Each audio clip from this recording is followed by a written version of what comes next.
siz 6-da sıxırsınız da işdən. Papam məndən tez gəlir. Mən evə gedirəm, görürəm papam yemək yeyir, hamı yatır. Mən evə yatan vaxtı gəlirəm. Mən daha nə təhsil öyrənirəm buradan? Deyirsiniz təhsil öyrənirəm. Adamlar, vasant xidmətlər hamısı altdan bağlanır ki, burada dincəlməkdədir. Biz saat məktəbdə 8-də sıxırıq. Bizdən böyük adamlarımızda nə fərqimiz qaldı? Mən böyüyəndə indi böyük adam olsam, gəlib deyəcəklər ki, məktəbdə belə bir şey var, gəlin həll edin. Amma mən həll eləməyəcəm, çünki evlərində mənə həll eləmədilər.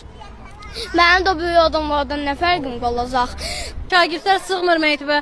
Harda görsənib ki, körpə uşaqlar 9-a işləmiş evə gedər? Harçıl qayda qanununda var. Uşaqlar burada təhsil almağa gəlir, yoxsa gecə evə gedəndə itdən qorxsun, ondan qorxsun. Bunun hələ qışı var, bunun soyuğu var.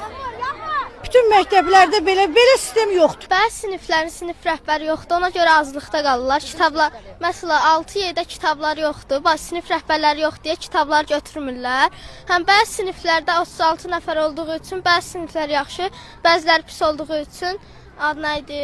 6-ya əlverişli şəraitdə qalırlar. Həm də 6-cı günlərin yığışdırılmağını istəyirik. Mən də qatılanlara 6-cı gün dərs olmağını istəmirəm və müəllimlər də çox super əladır. Müəllimlər tam olmur.